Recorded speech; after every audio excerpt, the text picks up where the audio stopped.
जब भी कोई व्यक्ति एक टाइट बजट के अंदर नई गाड़ी लेने निकलता है तो वो इन दोनों गाड़ियों के अंदर जरूर कंफ्यूज होता है, क्योंकि इनके प्राइस में ज़्यादा डिफरेंस नहीं है। अब मैं आपको दिखा देता हूँ स्विफ्ट का बेस मॉडल। तो स्विफ्ट के अंदर यहाँ पर आपको बेस मॉडल से ही डिफॉगर मिलने वाला है, जो कि वैगनआर के अंदर आपको नहीं मिलेगा। और इसके जो आरवीएम से ये मैनुअली फोल्ड, अनफोल्ड और एडजस्ट आपको करने पड़ेंगे, वहीं वैगनआर के अंदर आप इलेक्ट्रिकली एडजस्ट कर सकते हो। इसमें 265 लीटर का बूट स्पेस आता है और वैगनआर के अंदर 341 लीटर का बूट स्पेस आता है। तो वैगनआर के अंदर ज़्यादा बूट स्पेस हो जाता है और वैगनआर के अंदर 60-40 सीट आती है। स्विफ्ट के अंदर कोई 60-40 सीट आपको नहीं मिलेगी। वहीं अगर हम स्विफ्ट की बात करें तो स्विफ्ट के अंदर एक बड़ा जंप है। इस गाड़ी के अंदर 1.2 लीटर्स का 3 सिलेंडर इंजन आता है। यहाँ पर 80 bhp की पावर आपको मिल जाती है। तो दोस्तों आज हम कंपेयर करने वाले हैं मारुति सुजुकी वैगनआर के VXI वेरिएंट और मारुति सुजुकी स्विफ्ट के बेस मॉडल LXI वेरिएंट को। जब भी कोई व्यक्ति एक टाइट बजट के अंदर नई गाड़ी लेने निकलता है तो वो इन दोनों गाड़ियों के अंदर जरूर कंफ्यूज होता है, क्योंकि इनके प्राइस में ज़्यादा डिफरेंस नहीं है। कीमत की बात करें तो वैगनआर के VXI वेरिएंट का एक्स शोरूम प्राइस है 5,52,000 रुपीज़ और स्विफ्ट के बेस मॉडल LXI वेरिएंट का एक्स शोरूम प्राइस है 5,79,000 रुपीज़। अब इन दोनों ही गाड़ियों के अंदर आपको क्या क्या चीज़ें देखने को मिल जाती है, क्या क्या फीचर यहाँ पर आपको ऑफर किए जाते हैं, कि चीज़ के बारे में हम डिटेल में बात करने वाले हैं। और एंड में आपको ये भी बताने वाला हूं कि आपके लिए वैगनआर एक अच्छा ऑप्शन हो सकती है या आपके लिए स्विफ्ट एक अच्छा ऑप्शन हो सकती है। तो चलिए स्टार्ट करते हैं इस वीडियो को बिना किसी देरी के। चलिए भैया सबसे पहले बात करते हैं इन दोनों गाड़ियों की चाबी की। तो कुछ इस तरीके की सेम टू सेम चाबियां यहाँ पर आपको मिलने वाली है दोनों गाड़ियों के अंदर। चाबी में कोई भी फर्क नहीं है। ये देखो लॉक अनलॉक करने के लिए बटन है, लॉक अनलॉक करने के लिए बटन है, पीछे की तरफ सुजुकी का लोगो है। सेम टू सेम दो चाबियां दोनों गाड़ियों के अंदर मिल जाती है। वैगनआर VXI जो है लॉक अनलॉक करने पर साउंड करेगी, वहीं स्विफ्ट LXI लॉक अनलॉक करने पर साउंड नहीं करती है, बस यही फ़र्क है। ठीक है, अब बात करते हैं भैया दोनों ही गाड़ियों के फ्रंट लुक की, कि फ्रंट में क्या कुछ चीज़ें यहाँ पर आपको मिलने वाली है वैगनआर के अंदर और स्विफ्ट के अंदर। तो पहले मैं आपको दिखा देता हूँ वैगनआर। तो कुछ इस तरीके का फ्रंट लुक यहाँ पर आपको मिल जाता है मारुति सुजुकी वैगनआर के अंदर, ये देख सकते हो। अगर हम हेडलाइट सेटअप की बात करें तो इस गाड़ी के अंदर यहाँ पर आपको जो है हेलोजन हेडलाइट सेटअप मिलने वाला है। हाई बीम लो बीम दोनों के लिए सिंगल बैरल है। छोटा सा पायलट लैंप यहाँ पर आपको मिल जाएगा, बड़ा सा हेडलाइट सेटअप यहाँ पर आपको मिलेगा और नीचे की तरफ यहाँ पर इसमें इंडिकेटर मिल जाता है। अगेन वो भी हेलोजन में ही मिलेगा। नीचे की तरफ जो फॉग लैंप है वो नहीं आते इसमें, आप बाद में लगवाना चाहें तो लगवा सकते हैं। बाकी यहाँ पर आपका टोइंग हुक हो जाता है। मैट ब्लैक फिनिश में नीचे वाला पार्ट है। हल्की सी क्रोम इंसर्ट यहाँ या जो क्रोम स्ट्रिप है वो यहाँ पर आपको मिल जाएगी। बीच में सुजुकी का लोगो है और ओवरऑल फ्रंट लुक इस गाड़ी का कुछ इस तरीके का हो जाता है। अगर हम बात करें भैया स्विफ्ट की, तो स्विफ्ट के अंदर कुछ इस तरीके का फ्रंट लुक आपको मिलने वाला है, ये देख सकते हो। लुक्स के मामले में कहीं ना कहीं स्विफ्ट बेटर ही होने वाली है। और अगर हेडलाइट सेटअप की बात करें तो इस गाड़ी के अंदर यहाँ पर आपको जो है हेलोजन हेडलाइट सेटअप मिलने वाला है और ये प्रोजेक्टर में मिलेगा। हाई बीम लो बीम दोनों के लिए सिंगल बैरल है। यहाँ पर आप देखते हैं तो गाड़ी में आपको जो है क्रोम मिल जाएगा इंटीग्रेटेड। नीचे की तरफ यहाँ पर आपके पास में इंडिकेटर है हेलोजन में और यहाँ पर भी आपको एक छोटा सा पायलट लैम्प मिलने वाला है। फॉग लैम्प इस वेरिएंट के अंदर भी नहीं आते हैं। यहाँ पर भी आपको जगह मिल जाएगी, लगवाना चाहें तो आप बाद में लगवा सकते हैं।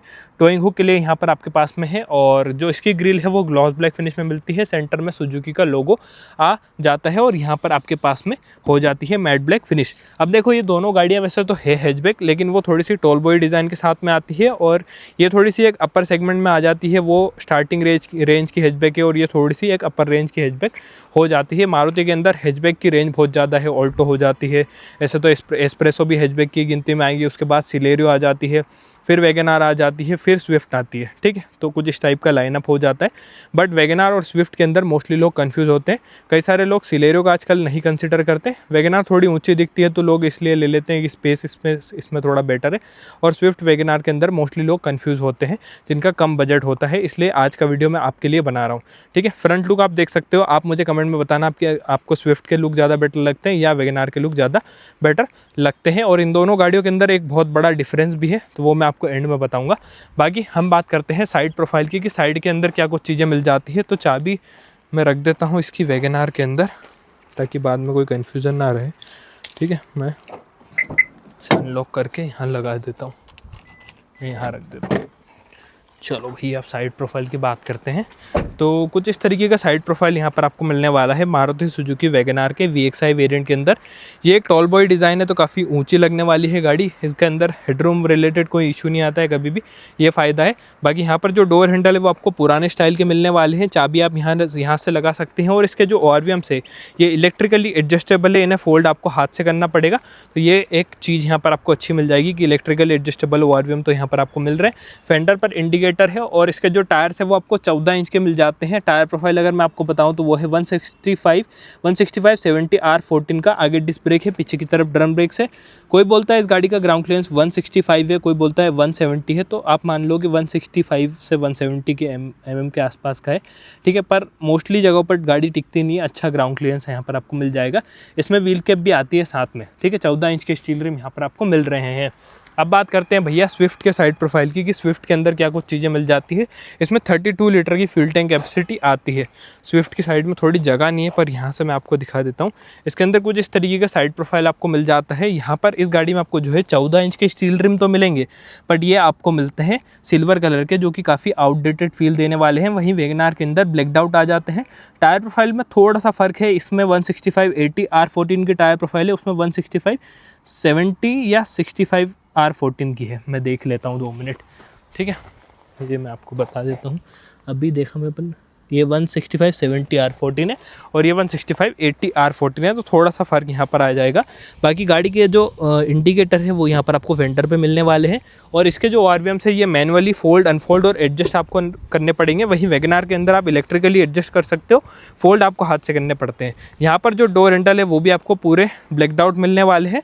और फ्यूल टैंक कैपेसिटी इस गाड़ी के अंदर आपको 37 लीटर की मिल जाती है, वैगनआर के अंदर मिलेगी 32 लीटर्स की। और इसका जो ग्राउंड क्लियरेंस है वो वैगनआर से भी कम है, इसका ग्राउंड क्लियरेंस 163 mm के आसपास है। वैगनआर के अंदर 165 mm का ग्राउंड क्लियरेंस आ जाता है। इसमें भी आगे डिस्क ब्रेक है, पीछे की तरफ ड्रम ब्रेक्स है, और यहाँ पर आपको जो है व्हील कैप वगैरह नहीं मिलेगी, तो ये एक चीज़ हो जाती है। चलिए अब आते हैं रियर पे, कि रियर में क्या कुछ चीज़ें मिलने वाली है। तो कुछ इस तरीके का रियर लुक यहाँ पर आपको दोनों गाड़ियों के अंदर मिलने वाला है। पहले मैं आपको वैगनआर ही दिखा देता हूँ। वैगनआर के अंदर पीछे की तरफ कोई वाइपर वॉशर डिफोगर आपको नहीं मिलेगा। बाकी स्टॉप लैंप आपके पास में है, सुजुकी का लोगो है, वैगनआर की बैजिंग दे रखी है। गाड़ी के अंदर 2 पार्किंग सेंसर आ जाते हैं, और टेल लाइट सेटअप यहाँ पर पूरा हेलोजन में आपको मिलेगा, ये देख सकते हो, ठीक है। और कैमरा वैमरा इसमें नहीं आता है। और अगर मैं आपको बूट स्पेस दिखाऊं तो गाड़ी का बूट स्पेस अच्छा है, 341 या 342 लीटर के आसपास का बूट स्पेस है। पार्सल ट्रे यहाँ पर आपको मिलती है इसमें। और अगर मैं आपको दिखाऊं स्पेयर व्हील, तो ये आपको मिल जाता है भैया R14 सेम साइज़ का, और इसमें 60-40 सीट आपको मिलने वाली है, ये देख सकते हो। ये लगा के मैं आपको दिखा देता हूँ, 60-40 स्प्लिट होने वाली सीट आपको वैगनआर के VXI वेरिएंट के अंदर मिल जाती है। अब मैं आपको दिखा देता हूँ स्विफ्ट का बेस मॉडल। तो स्विफ्ट के अंदर यहाँ पर आपको बेस मॉडल से ही डिफॉगर मिलने वाला है, जो कि वैगनआर के अंदर आपको नहीं मिलेगा। बाकी स्टॉप लैंप यहाँ पर आपको दे रखा है, सुजुकी का लोगो है, स्विफ्ट की बैजिंग है। और यहाँ पर एक बढ़िया बात ये है कि स्विफ्ट के अंदर पूरा LED टेल लाइट सेटअप आपको मिल जाता है, जो कि काफ़ी बढ़िया लगने वाला है, ये देख सकते हो। जो इंडिकेटर रिवर्स लाइट है वो आपको हेलोजन में मिलेंगे। 4 पार्किंग सेंसर यहाँ पर आपको मिलेंगे, वैगनआर के अंदर 2 ही आते हैं। और यहाँ पर आपको रिफ्लेक्टर दे रखा है। दोस्तों बूट स्पेस की बात करें तो इस गाड़ी के अंदर जो बूट स्पेस है वो 265 लीटर के आसपास आ जाता है। मैं इसे यहीं से अनलॉक कर लेता हूँ, तो ये हो गया भैया अनलॉक। इसमें 265 लीटर का बूट स्पेस आता है, और वैगनआर के अंदर 341 लीटर का बूट स्पेस आता है। तो वैगनआर के अंदर ज़्यादा बूट स्पेस हो जाता है। और वैगनआर के अंदर 60-40 सीट आती है, स्विफ्ट के अंदर कोई 60-40 सीट आपको नहीं मिलेगी। ZXI वेरिएंट के अंदर मिलती है, LXI VXI दोनों के अंदर ये चीज़ नहीं मिलेगी। तो यहाँ पर बूट स्पेस भी कम है, और 60-40 सीट भी आपको नहीं मिलती है। और जो स्पेयर व्हील है वो तो सेम साइज़ का यहाँ पर आपको मिलने वाला है, ठीक है। इसमें कोई पार्सल ट्रे भी नहीं आती है। चलिए बात करते हैं दोस्तों अब इन दोनों ही गाड़ियों के इंटीरियर्स की, कि इंटीरियर में क्या कुछ चीज़ें आपको मिल जाएगी वैगनआर के अंदर और स्विफ्ट के बेस मॉडल के अंदर। चलिए दोस्तों पहले हम बात करते हैं वैगनआर के इंटीरियर की। तो कुछ इस तरीके का डोर ट्रिम यहाँ पर आपको मिल जाता है। 4 पावर विंडो दे रखी है, लॉक अनलॉक आप यहाँ से कर सकते हैं, यहाँ से विंडोज़ को लॉक कर सकते हैं। ORVM को आप इलेक्ट्रिकली यहाँ से एडजस्ट कर पाएंगे। सिल्वर फिनिश में डोर हैंडल है, गाड़ी के अंदर बॉटल होल्डर आपको दे रखा है, और 2 स्पीकर यहाँ पर आपको इस VXI वेरिएंट के अंदर मिलते हैं, ठीक है। बीच बीच में अटक क्यों पता नहीं क्यों ही जाता हूँ मैं, शायद गर्मी की वजह से, पता नहीं क्या ही मामला है। ये देखो कुछ इस तरीके की फैब्रिक सीट यहाँ पर आपको मिलती है। इसकी ओवरऑल जो सीट है वो काफ़ी लंबी चौड़ी है, तो स्पेस वगैरह अच्छा है। मैंने वैगनआर चलाई भी है, कंफर्टेबल तो फील होती है गाड़ी। यहाँ पर आपके पास में जो है फ्यूल कैप ओपनर मिल जाएगा, यहाँ से आप गाड़ी का बोनट खोल सकते हैं। ABC पेडल आपके पास में है, डेड पेडल भी यहाँ पर आपको मिल जाएगा। बाकी यहाँ पर आपको जो है ऑटो स्टार्ट स्टॉप के लिए बटन है दे रखा है, और ट्रैक्शन कंट्रोल ऑफ करने के लिए यहाँ पर बटन है। हेडलाइट लेवलर यहाँ पर आपको दे रखा है, और AC वेंट यहाँ पर आपको मिल जाते हैं कुछ इस टाइप के। चलिए अब बात करते हैं इस गाड़ी के अंदर बैठकर कि इंटीरियर में क्या कुछ चीज़ें यहाँ पर आपको मिल जाती है। तो चाबी मैं लगा लेता हूँ, ठीक है। चाबी भी गर्म हो रही है, भयंकर गर्मी हो रही ना, तो कुछ इस तरीके का इंटीरियर यहाँ पर आपको मिलने वाला है मारुति सुजुकी वैगन आर के अंदर। सुजुकी का लोगो आपके पास में है, सिल्वर फिनिश यहाँ पर मिल जाती है। हेडलाइट के कंट्रोल यहाँ पर है, वाइपर के कंट्रोल्स यहाँ पर है। स्टीयरिंग व्हील के अंदर टिल्ट एडजस्टमेंट आपको मिल जाती है। और अगर हम बात करें दोस्तों क्लस्टर की, तो कुछ इस तरीके का एनालॉग क्लस्टर यहाँ पर आपको मिल जाता है। इसमें यहाँ पर आपको सारी इन्फॉर्मेशन दिखाएगा, माइलेज क्या दे रही है, रेंज, फ्यूल कितना है, टाइम दिखा देता है। स्पीडोमीटर आपके पास में मिल जाता है और यहाँ से आप इसे टॉगल कर पाएंगे। बाकी सेंटर में इस गाड़ी के अंदर एक बेसिक साउंड सिस्टम मिल जाता है जिसमें आप ब्लूटूथ चला सकते हैं, ऑक्स वगैरह कनेक्ट कर सकते हैं और फ़ोन उठाने पे मतलब बातचीत कर सकते हैं और गाने वाने बेसिक सुन सकते हैं। उसके लिए यहाँ पर आपको बटन कंट्रोल्स मिल जाएंगे। हैज़ार्ड लाइट यहाँ पर आपके पास में है, मैनुअल एसी मिलता है, 12V का चार्जिंग सॉकेट है, 5 स्पीड मैनुअल ट्रांसमिशन यहाँ पर गाड़ी के अंदर आपको मिल जाएगा। एक कप होल्डर आपके पास में है और यहाँ पर मैनुअल हैंड ब्रेक है। पीछे की तरफ कोई भी आर्मरेस्ट वगैरह आपको नहीं मिलता है, मतलब यहाँ पर सेंटर में मैनुअल डे नाइट IRVM यहाँ पर आपको मिल जाता है। लाइट आपके पास में है हेलोजन में, यहाँ पर देखते हो तो टिकट होल्डर है और यहाँ पर देखते हो तो वैनिटी मिरर है और एसी वेंट कुछ इस टाइप के यहाँ पर आपको मिलेंगे। और अगर मैं आपको ग्लव बॉक्स दिखाऊं तो कुछ इतना बड़ा ग्लव बॉक्स यहाँ पर आपको मिल जाता है। गाड़ी में आगे की तरफ भी फिक्स्ड हेडरेस्ट है, पीछे की तरफ भी फिक्स्ड हेडरेस्ट आपको मिल जाते हैं और ओवरऑल कुछ इस तरीके का इंटीरियर यहाँ पर आपको मिल जाता है। चलिए अब मैं आपको इस गाड़ी के सेकंड रो में बैठकर स्पेस वेस दिखा देता हूँ, फिर हम स्विफ्ट की बात करेंगे। चलिए आगे की सीट मैंने अपने हिसाब से एडजस्ट कर ली। यहाँ पर आप देख सकते हो कुछ इतना स्पेस मुझे मिल पा रहा है, थाई सपोर्ट वगैरह भी बढ़िया है, रिक्लाइन एंगल भी ठीक है। थोड़ी सी और मैं रिक्लाइन कर लेता हूँ, इसको थोड़ी सी आगे भी कर लेता हूँ इनफैक्ट, हाँ ठीक है। चलो अब चलते हैं इस गाड़ी के सेकंड रो में। सेकंड रो में मेरे जैसे व्यक्ति के लिए कैसा स्पेस मिल जाता है मैं आपको दिखा देता हूँ। ये देखो यहाँ पर पीछे की तरफ आपके पास में पावर विंडो है, बॉटल होल्डर है, पर इसमें कोई स्पीकर नहीं आते। पीछे सिल्वर फिनिश यहाँ पर आपको मिल जाएगी। पीछे मैं आपको बैठकर दिखा देता हूँ। तो ओवरऑल स्पेस के मामले में इस गाड़ी के अंदर कोई भी इशू नहीं है। यहाँ पर जो स्पेस है वो इस प्राइस रेंज की गाड़ियों के हिसाब से बेटर यहाँ पर आपको मिलेगा। इवन स्विफ्ट से भी ज़्यादा स्पेस इस गाड़ी के अंदर मिल जाता है, बट यहाँ पर थाई सपोर्ट की कमी है क्योंकि इस सीट की जो चौड़ाई है वो इतनी ज़्यादा नहीं है। ये देख सकते हो लेगरूम नीरूम के मामले में कोई इशू नहीं है। हेडरूम यहाँ पर आपको बहुत बढ़िया मिल जाता है, तो हेडरूम के मामले में भी कोई इशू नहीं है। 3 पॉइंट सीट बेल्ट आपको मिलेंगे तीनों पैसेंजर के लिए। 60-40 सीट भी यहाँ पर आपको मिल जाती है। ग्रैब हैंडल यहाँ पर आपको फिक्स्ड मिलेगा, तो फिक्स्ड है तो ऐसा नहीं है कि आपका सिर टकराएगा क्योंकि काफ़ी ऊपर हो जाता है वो, तो वो बढ़िया चीज़ है। पावर विंडो वगैरह यहाँ पर बेसिक एमिनिटीज़ जो है आपको मिलने वाली है और इसमें व्हील कैप रखी हुई है। चलिए अब बात करते हैं स्विफ्ट की कि स्विफ्ट के इंटीरियर में क्या कुछ चीज़ें आपको मिलने वाली है। अब स्विफ्ट के इंटीरियर की बात करते हैं तो यहाँ पर आपको ये ब्लैक्ड आउट डोर हैंडल्स मिलने वाले हैं और यहाँ पर आप देखेंगे तो कुछ इस तरीके का डोर ट्रिम आपको मिलने वाला है। इसमें जो ड्राइवर साइड की window 1 touch down 1 touch up दोनों के साथ में आती है। सॉफ्ट टच एलिमेंट यहाँ पर आपको मिल जाएगा। लॉक अनलॉक कर सकते हो, विंडोज़ को लॉक कर सकते हो। बॉटल होल्डर है, स्पीकर की प्लेसमेंट आपके पास में, मतलब स्पीकर इसमें नहीं आता, केवल जगह से आपको दे रखी है, ठीक है। उसके बाद में यहाँ पर ट्रैक्शन कंट्रोल ऑफ करने के लिए बटन मिल जाएगा और यहाँ पर आपको ऑटो स्टार्ट स्टॉप के लिए बटन मिल जाता है। हेडलाइट लेवलर है, यहाँ से आप गाड़ी का बोनट, यहाँ से फ्यूल कैप खोल सकते हैं। ब्रेक पेडल है, एक्सीलेटर पेडल है, डेड पेडल है, मतलब ये सारा ही पूरा मामला आपको मिल जाता है ABCD, ठीक है। और बाकी फ्यूल कैप वगैरह आप यहाँ से खोल सकते हैं। गाड़ी की जो सीट है वो आपको फैब्रिक में मिलती है, अच्छी सीट है, चौड़ी सीट है। सीट को आप आगे पीछे कर सकते हैं, रिक्लाइन कर सकते हैं, ठीक है। और यहाँ से आप चाबी लगा सकते हैं। चलिए अब बात करते हैं इसके इंटीरियर की कि इंटीरियर में क्या कुछ चीज़ें यहाँ पर आपको मिल जाती है। तो कुछ इस तरीके का इंटीरियर यहाँ पर आपको मिलेगा स्विफ्ट के बेस मॉडल के अंदर। और चाबी मैं लगा लेता हूँ, ठीक है।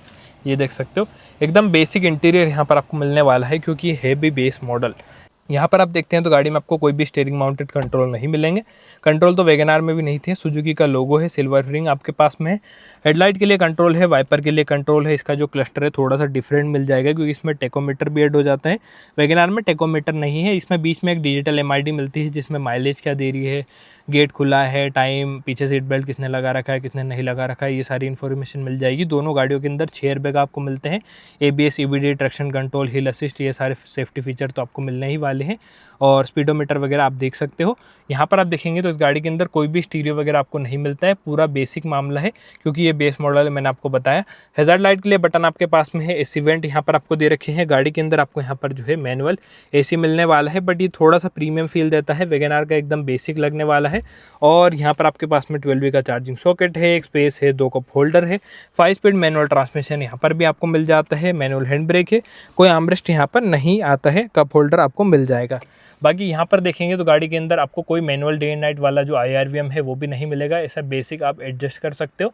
यहाँ पर आपके पास में हेलोजन लाइट है और यहाँ पर कोई टिकट होल्डर नहीं है एंड यहाँ पर कोई वैनिटी मिरर भी नहीं है, ठीक है। और अगर मैं आपको ग्लब बॉक्स दिखाऊं तो कुछ इतना बड़ा ग्लब बॉक्स आपको मिल जाता है स्विफ्ट के बेस मॉडल के अंदर। और ओवरऑल जो इंटीरियर है वो यहाँ पर पूरा ब्लैकड आउट है, लेकिन इसके अंदर अच्छी बात यह है कि आप जो है बाहर से बहुत बढ़िया काम करा सकते हैं। अगर आप आफ्टर मार्केट मॉडिफिकेशन के शौकीन है तो स्टीयरिंग भी चेंज हो जाता है, ये सारी चीज़ें आप चेंज करा के बढ़िया बना सकते हैं इसका। बाकी काम की सारी चीज़ें तो यहाँ पर आपको मिल रही है। गाड़ी के अंदर आपको जो है आगे की तरफ एडजस्टेबल हेडर्स मिलेंगे, पीछे की तरफ फिक्स्ड आपको मिलते हैं। चलिए अब मैं आपको इस गाड़ी का सेकंड रो दिखा देता हूँ कि सेकंड रो के अंदर मेरे जैसे व्यक्ति के लिए कैसा स्पेस मिल जाता है। वैगन आर में तो अच्छा स्पेस है, स्विफ्ट में कैसा मिल जाता है मैं आपको बताता हूँ। चलिए दोस्तों अब बात करते हैं अपन स्विफ्ट के स्पेस की। तो ये सीट जो है मैं और थोड़ी सी आगे कर लेता हूँ अपने हिसाब से, ठीक है। रिक्लाइन एंगल ठीक है, थाई सपोर्ट वगैरह यहाँ पर बढ़िया मिल पा रहा है। और चलिए चलते हैं गाड़ी के सेकंड रो में। इसका सेकंड रो मैं आपको दिखा देता हूँ। तो यहाँ पर आपके पास में पीछे की तरफ जो है हार्ड प्लास्टिक मिल जाएगा, पावर विंडो के लिए बटन है, बोतल होल्डर आपको मिल जाता है। स्पीकर इस गाड़ी में एक भी नहीं आते हैं, वैगन आर में 2 स्पीकर आते हैं। ब्लैकड आउट डोर हैंडल यहाँ पर आपको मिल जाता है। अब मैं आपको दिखाता हूँ पीछे बैठकर, तो यहाँ पर भी जो स्पेस है वो आपको ठीक ठाक मिल जाएगा। थाई सपोर्ट के मामले में थोड़ी सी इंप्रूवमेंट आपको गाड़ी के अंदर लगने वाली है क्योंकि इसकी सीट जो है थोड़ी चौड़ी है। बाकी यहाँ पर हेडरूम रिलेटेड कोई इशू नहीं है, ये देख सकते हो। उसके अंदर बहुत ज़्यादा हेडरूम है, इसमें थोड़ा सा कम है पर आपका काम चल जाएगा। ग्रैब हैंडल यहाँ पर आपको ये सॉफ्ट क्लोजिंग वाले मिलने वाले हैं। 3 पॉइंट सीट बेल्ट यहाँ पर भी आपको मिल जाएंगे तीनों पैसेंजर के लिए। और ओवरऑल इंटीरियर आप देख सकते हो कुछ इस टाइप का यहाँ पर आपको मिलने वाला है। आप मुझे बताना कि आपको किस गाड़ी का इंटीरियर ज़्यादा बेटर लगा।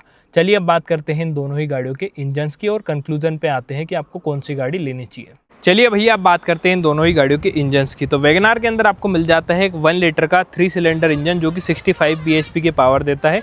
89 Nm का टॉर्क यहाँ पर आपको मिलने वाला है और कंपनी इस गाड़ी के साथ में 25 के आसपास का माइलेज क्लेम करती है। वहीं अगर हम स्विफ्ट की बात करें तो स्विफ्ट के अंदर एक बड़ा जंप है। इस गाड़ी के अंदर 1.2 लीटर्स का 3 सिलेंडर इंजन आता है। यहाँ पर 80 bhp की पावर आपको मिल जाती है। टॉर्क इस गाड़ी के अंदर 112 न्यूटन मीटर्स का है और माइलेज यहाँ पर कंपनी 24 के आसपास क्लेम करती है। दोनों के अंदर बढ़िया चीज़ ये है कि कंपनी जो है माइलेज दोनों का बराबर ही क्लेम करती है। पहले स्विफ्ट में 4 सिलेंडर इंजन आता था तो वो माइलेज कम देता था, फिर मारुति ने 1 सिलेंडर घटा के माइलेज बढ़ा के ये इंजन दे दिया। तो दोस्तों अब बात करते हैं फाइनल कंक्लूजन की कि आपको वैगन आर लेनी चाहिए या आपको स्विफ्ट लेनी चाहिए। तो देखो दोनों गाड़ियों के अंदर प्राइस में मोटा मोटा 30,000 रुपये का डिफरेंस है। अगर डिस्काउंट अच्छा रहा तो और भी कम डिफरेंस आ सकता है। तो मेरे हिसाब से ज़्यादा वैल्यू फॉर मनी ओवरऑल है स्विफ्ट का बेस मॉडल, क्योंकि यहाँ पर आपको जो लुक्स है वो ज़्यादा बेटर मिलने वाले हैं। इंजन यहाँ पर आपको ज़्यादा बेटर मिल जाता है। तो अगर आप थोड़ा सा एक्सटेंड कर सकते हैं तो मेरे हिसाब से आप स्विफ्ट का बेस मॉडल लो। अदरवाइज़ आप एक्सटेंड नहीं कर सकते, आपका बिल्कुल टाइट बजट है और आपको एक ऊँची दिखने वाली गाड़ी चाहिए, तभी आप जो है वैगन आर लो। वरना अगर आप एक्सटेंड कर सकते हो तो मेरे हिसाब से ज़्यादा बेटर चॉइस है स्विफ्ट। स्विफ्ट आज के ज़माने की गाड़ी हो जाती है। ओवरऑल यहाँ पर आपको जो है कोई भी कमी ऐसे लगने नहीं वाली है। थोड़ा बहुत काम आपको बाहर से ज़रूर कराना पड़ेगा, बट ओवरऑल एक्सटीरियर से लुक में और थोड़ी सी महंगी गाड़ी वाली फील यहाँ पर आपको आने वाली है। तो यही थी आज की video Maruti Suzuki Wagon R और मारुति सुजुकी स्विफ्ट के कंपैरिजन की। वीडियो अगर अच्छी लगी हो तो चैनल को सब्सक्राइब, वीडियो को लाइक जरूर कर देना। वीडियो देखने के लिए आपका बहुत बहुत धन्यवाद। Thank you so much.